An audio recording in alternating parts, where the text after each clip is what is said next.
Hello and welcome into the KE Report. I'm your host, Shad Markwitz, and we're getting an update today. We're doing a video update on Troilus Gold Corp. Troilus is traded on the TSX under the ticker TLG and on the OTCQX under the ticker CHXMF. And we're joined today with the CEO of Troilus Gold, Justin Reid, and the VP of Exploration and Corporate Development, Kyle Frank. And gentlemen, it's great to have you on the call to walk us through this summary of Troilus. And I guess, Justin, let's just kick it off with kind of a high-level look at where is the project, how are the economics of the project wrapping together. We got into that a little bit in our last interview, but I thought it'd be fun to just kind of show people the site and show people the project visually and walk us through what you see as the key catalyst moving forward here for Troilus Gold.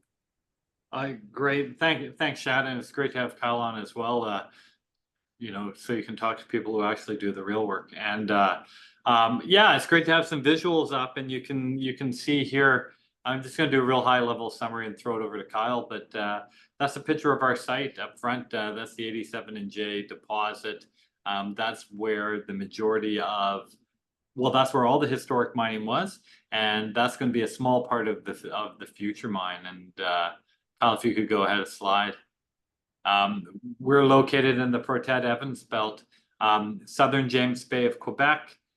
We are the same rocks, the same age, and really close to the same metamorphic grade as the rest of the Abitibi, which you see in the green below. We're up in kind of the top right of the project. And the Abitibi is, to remind everybody, is one of the most prolific gold belts in the entire world. Millions of ounces have been produced from hundreds of mines. We've highlighted here a number of the major ones that are currently in production and or being developed, like Malartic and Goldex and LaRonde, Windfalls there. So geographically, we're in a very good address that has hundreds of years of production history. We'll blow in really quickly, or blow up into, I'm not going to talk about some of the regional things. I'll leave that to Kyle, but certainly at the mine, Troilus is comprised of now 4 ore bodies. 3 are going to form one very large pit that's on the order of 4 kilometers long by almost 2 kilometers wide. That's J87 and X22. We have a discovery and a significant resource just to the southwest in the incredibly brilliantly named deposit Southwest. And that comprises a resource of 13 million ounces of equivalent. 11.2 million ounces are indicated, 1.8 is inferred. Our feasibility study, which we discussed last time, the economics of, comprises only 7 million ounces of that 13 million ounce across all categories. So lots of upside for greater scale or life extension. That Kyle and his team have done an unbelievable job. When we inherited this asset 5 years ago, we only had about 1.5–2 million ounces of total gold in a small resource underneath the old 87 pit that you see on the bottom there. 350,000 meters of drilling, incredible success. We've defined one of the largest resource bases in Canada. And it was just a function of incredibly good work that Kyle's team did at site. And he's going to talk about how the belt is maybe going to add in the future. So Kyle, why don't you go to the next one? One thing that Troilus has that I think a lot of other developers don't have is we have a huge amount of inherited infrastructure on the order of about US $500 million. And that's priced in real-time dollars as of about 3 months ago. And in this inflationary environment where we see CapEx is blowing out just because inflation is on top of them and maybe poor engineering, this provides a huge value to us, both economically and from a time standpoint. We have 40 kilometers of roads in place out to the major highway. Put that in perspective for you. They're production ready, and it would cost about $1.5 million a US a kilometer to build. We have 60 kilometers of power line to site, 171 kV. A lot of it's new because the forest fires burnt down the standards last year, and they've been restrung by Hydro-Quebec. So 171 kV line provides all the power we need to a 50 megawatt substation, which you can see in the picture. We have a lot of, we have a starter camp in place. We have office buildings, administrative, we have sewer, septic, water, a lot of services for up to an 1,800 person camp that we're going to need. And probably most significantly, underneath these pictures is 6.5 square kilometers of permitted tailings. Tailing is a center line constructed, which is the most stable form. It's going to give us 6 to 7 years of capacity at a 50,000 ton a day operation, which we talked about previously. And then ultimately we'll go to in-pit disposal after that.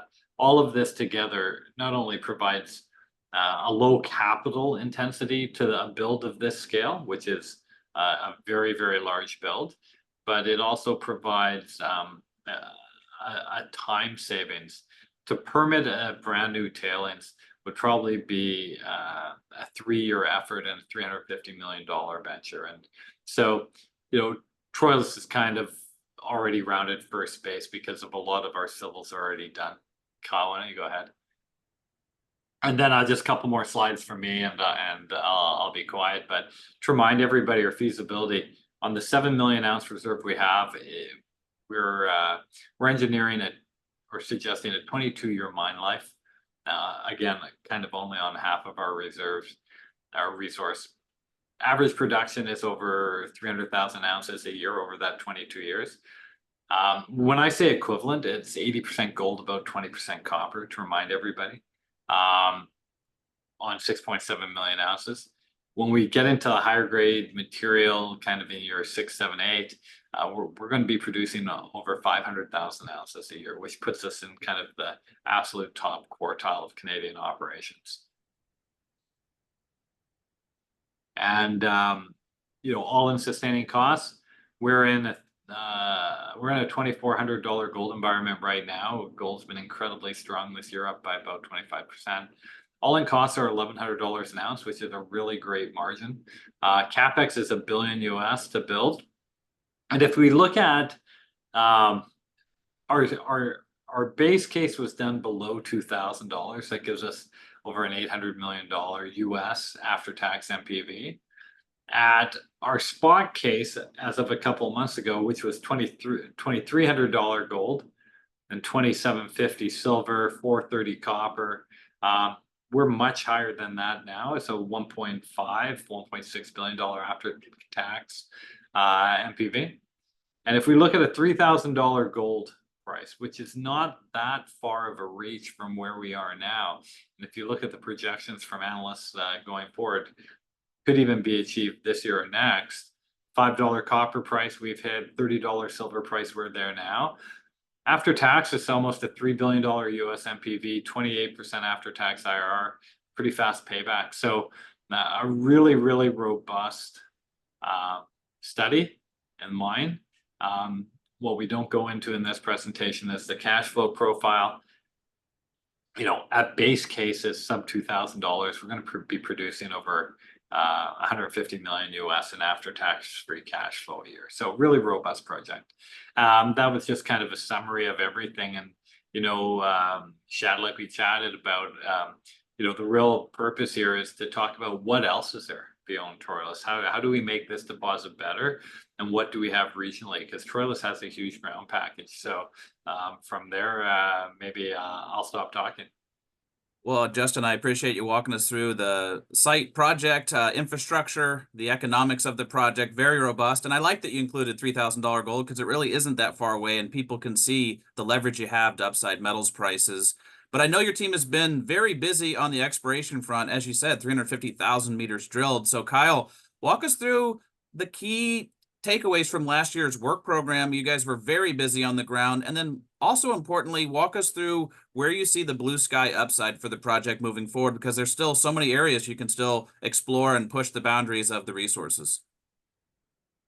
Yeah, thanks, Shad. So a couple of these slides are complicated, but I'll just give a high-level overview of the work we're doing, like you said, last year and we're currently doing this year. So this is a plan view of the geological model that we've built over the past 5 years.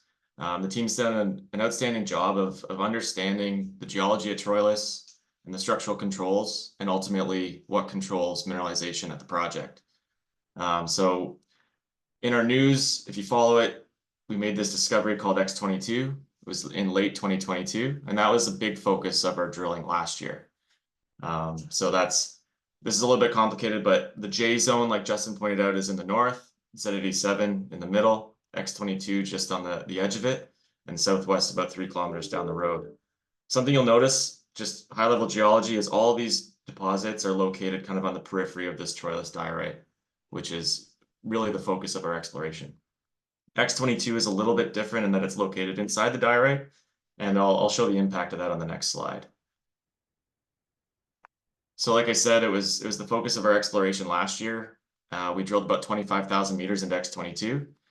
So X22 is on the hanging wall of the previously mined Z87 pit. So it's here up at surface. You can see the previously mined pit with the ore of 87 at depth. In the previous model, this hanging wall had to be mined, and all of it was modeled as waste.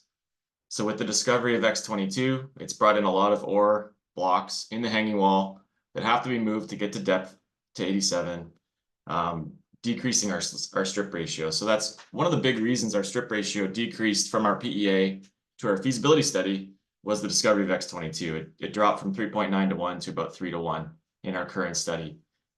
So that was the big focus of last year's program. We had a big push to understand X22, drill it to indicated spacing, get it into the resource in time for the study. So we did that successfully and outlined over 1 million ounces at X22. Something we're working on this year is targeting kind of low-hanging fruit and leftover targets around the mine site, because there's still a lot of drilling to be done to understand everything that exists kind of in that 3 kilometer stretch from the north pits to the southwest zone. Keep in mind, we discovered X22 in 2022. This is right on the edge of the 87 pit. It's connected to the 87 pit, a property that's been mined for the last couple of decades and explored for about 30 years. So it really shows the prospectivity of the belt, being able to discover something like X22 so close to the pit, never been drilled before. Maybe there's more of these existing in the belt. So that's been the focus of our drilling this year. In our news, we're drilling about 25,000 meters this year. So a lot of that's focused through the gap zone, targeting potentials for another X22 that could exist. So in May, we put out a press release of a new discovery we're calling the West Rim. So it's a trend that extends to the southwest out of the J zone, kind of in the hanging wall of X22 and 87. So we intersected 1.4 grams per ton over 11 meters at surface. And it ties in perfectly with a historical hole that was drilled about 25 years ago of 1.2 grams per ton over 14 meters. So potentially this is a continuous trend of over 1 kilometer of unexplored, underexplored trend that we're currently drilling. We're waiting on results. We're going to see what comes of it. We're quite certain that there is a lithological trend that exists there, and we're going to see if it connects with mineralization as well. This is just another picture showing the geological model, and I pretty much explained everything that's in the previous slide, but showing that this is the trend northeast southwest. We've just stepped back a bit from the Troilus diorite, and we've found this discovery in hole 80. So that's near mine site exploration. We're also doing regional exploration. We've had teams in the field for the past month or so doing grassroots, traverses, banging rocks, all that exciting stuff in the field. So most of our focus is on this block down here, number 4, we call Palador. It's part of our 500 square kilometer land package. Again, the mine site is up in the north here around number 1. So a lot of our focus is number 4. So when we put all of our data together and kind of outline the zones, in the west side of that block that I just spoke about is more of a gold and precious metals area of interest. And the east side is more of a base metal, copper, potential for precious metals as well. So there's numerous targets on this east side that have potential for copper and zinc mineralization that we're actively exploring. We're doing a little bit of geophysics to kind of zero in on those targets. And like I said, we've got teams in the field all summer doing grassroots exploration on these claims. This is, again, another busy slide, but just north of the Palador block is the Sumitomo Kenorland discovery called Reigneau, which is a high-grade discovery, I think was discovered in 2019, and they've been aggressively drilling ever since. They've just moved into engineering and baseline study work. It's a high-grade quartz vein-hosted deposit with grades up to 30 grams per ton and more. We think that the stratigraphy continues onto our claims, and these are the soil anomalies that we see. You can see the extension of Reigneau heading to the southwest like this in the direction of the ice dispersion, and we have several other anomalies on trend with that on our claims. So that was a big purpose or a big reason that we've been focusing so hard on this area. I think there's opportunity for precious metals discoveries. So we're going to keep teams in the field through the summer, compile the data, and potentially do a little bit of regional drilling in the fall. Again, just to orient ourselves, here's the site plan map, or sorry, our property map.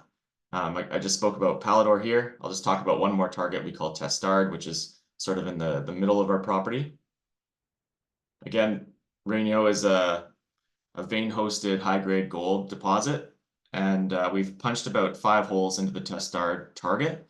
And you can see in the picture on the right, there's several intervals of very high grades, up to 17 grams per ton. This is a very similar looking target to what they have at Reigneau. It's quartz vein hosted in very similar rocks, very similar structure. So we're looking at doing a bit more drilling here to understand further the controls and the potential of Testard. So yeah, it speaks. We talk a lot about the mine site, but it's good to keep in mind the prospectivity of the entire belt and the success that Kenorland has shown, the potential for that to exist on our claims. And yeah, I'll pass it back to Justin if he has anything to add. Well, I may just jump in here really quickly and just say, Kyle, I really appreciate you walking us through that, just because I think a lot of people get hung up on just the resources as they are here and now, but they don't see all the exploration upside. They don't see all those regional targets. They don't see the opportunity, not just for precious metals, but also for the base metals component. You guys got a huge land package, and so it's very impressive to see all the work the team is doing and all the targets you still have to go after.